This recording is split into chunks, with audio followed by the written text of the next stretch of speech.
প্রিয় বন্ধুরা, প্রীতি, সালাম এবং শুভেচ্ছা নেবেন। অবশেষে প্রায় সপ্তাহখানেকের চীন সফর শেষে বাংলাদেশে ফিরেছেন আমাদের সেনাপ্রধান জেনারেল ওয়াকার খান।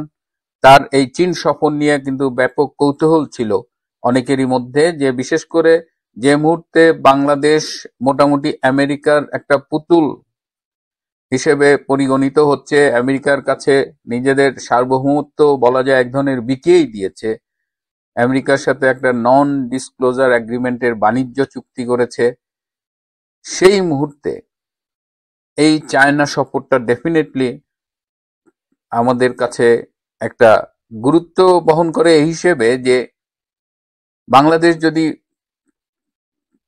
আমেরিকার পন্থী হয় এবং এই মুহূর্তে আমেরিকা এবং চায়নার সম্পর্কটা যথেষ্ট নাজুক, সেই মুহূর্তে আবার চায়নায় কেন যাচ্ছে? একই সাথে আমেরিকা এবং চায়নার বন্ধুত্ব কি বর্তমান বিদ্যমান পরিস্থিতিতে সম্ভব কিনা?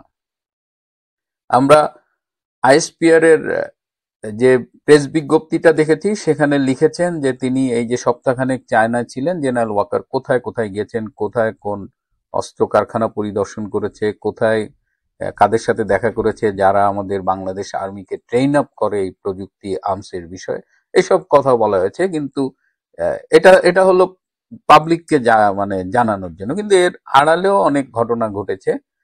খুব সংক্ষেপে আমি আজকে এটা বলবো যে চায়না তাকে একটা মেসেজ দিয়েছে, এবং আমি আগেও বলেছিলাম যে এখন আরআইসি হতে যাচ্ছে, রাশিয়া, ইন্ডিয়া, চায়নার একটা জোট হতে যাচ্ছে, এবং সেই জোটে আরো বিশ্বের বেশ কয়েকটা দেশ যুক্ত হবে বলেই ধারণা করা যাচ্ছে। তো সেই অবস্থায় এখন চায়না যা বলছে সেটা এককভাবে চায়নার নাকি সম্মিলিতভাবে এই তিন দেশের পক্ষ থেকে, সেটাও একটা বিষয়। কিন্তু চায়না খুব ক্লিয়ার বলেছে, আমার মনে হয় তিন দেশের পক্ষ থেকেও একই কথাই বলা হবে, যে চায়না বলেছে যে এই যে দক্ষিণ এশিয়া অঞ্চলে শান্তি বিনষ্ট হয়, এটা কোনো অবস্থাতেই চায়না চাইবে না, এবং এই অঞ্চলে একটা দীর্ঘমেয়াদী সহিংসতার বা দীর্ঘমেয়াদী সহিংস পরিস্থিতি যেন সৃষ্টি না হয়, সেই লক্ষ্যে বাংলাদেশ এবং চায়না একসাথে কাজ করতে চায়।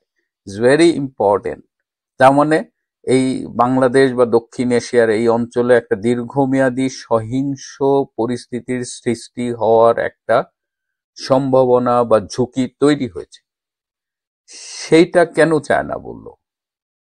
বাংলাদেশে যদি আপনি বিবেচনা করেন, আমাদের পাহাড়, রামু, এই টেকনাফের সীমান্ত এলাকা, অনেক জায়গা থেকেই কিন্তু বাংলাদেশের কার্যত তেমন নিয়ন্ত্রণ নেই।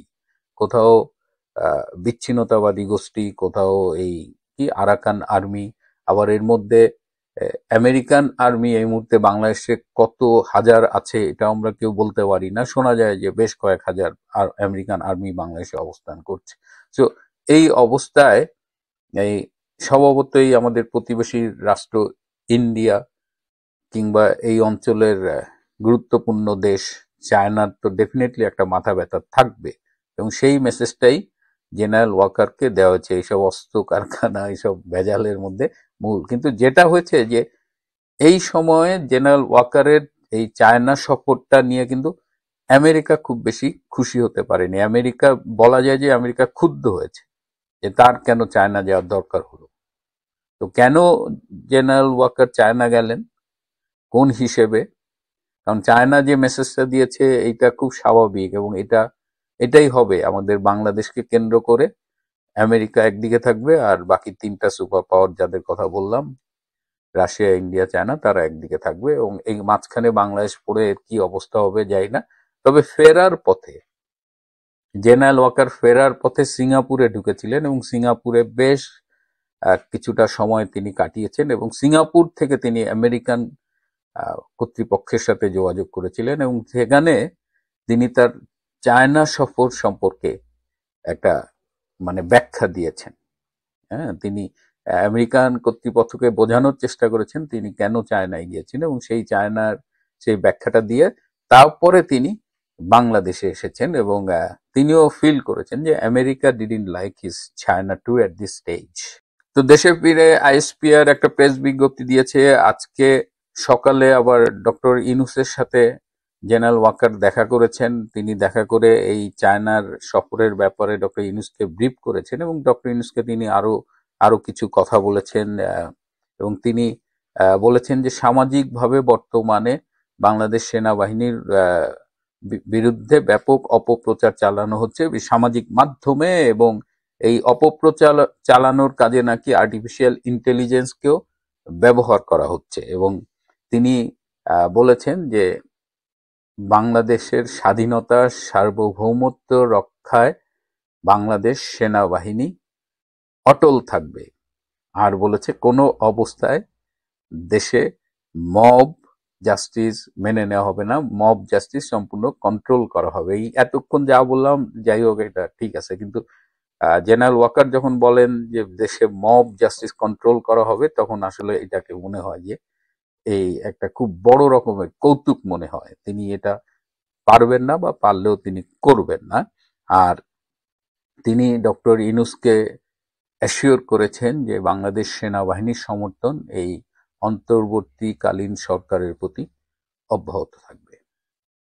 তো এই ছিল জেনারেল ওয়াকারের সফর, চীন সফর। অনেকেই জানতে চেয়েছিলেন, কিন্তু মেইন মেসেজ হলো চীন এই অঞ্চলে খুব ক্লিয়ার করে বলে দিয়েছে যে আমেরিকার সাথে তুমি ব্যবসা করো ঠিক আছে, কিন্তু এই অঞ্চলে আমেরিকার দাদাগিরি চীন মেনে নেবে না। আমি চীন, রাশিয়া এবং ভারত, আমার মনে হয় তারাও আমেরিকার বাংলাদেশের উপরে দাদাগিরি মেনে নেবে না। এবং আমেরিকার যে উদ্দেশ্য ডে বাই ডে স্পষ্ট হয়ে যাচ্ছে যে আমেরিকা বাংলাদেশটাকে একটা যুদ্ধপ্রীত মানে কনফ্লিক্ট জোন বানাতে চেয়ে আফ্রিকার দেশগুলোর মতো একটা অবস্থায় নিয়ে যাচ্ছে। এখানে জাতিসংঘ যে হিউম্যান রাইটস কমিশন অফিস করেছে, সেটা কিন্তু একটা ইন্ডিকেশন ছিল যে বাংলাদেশের অবস্থাটা খুব খারাপ হবে। এবং আপনারা দেখেছেন যে আমেরিকার প্রতি জঙ্গি হামলা, বাংলাদেশের জঙ্গিরা আমেরিকান স্থাপনা এবং কিছু মার্কিন ব্যক্তির উপরে জঙ্গি হামলার হুমকি দিয়েছে। সেই অবস্থায় আমেরিকা কিন্তু এগুলো নিয়ে একটা একটা স্পেশাল পুলিশের একটা স্পেশাল ফোর্স করবে দেখলাম।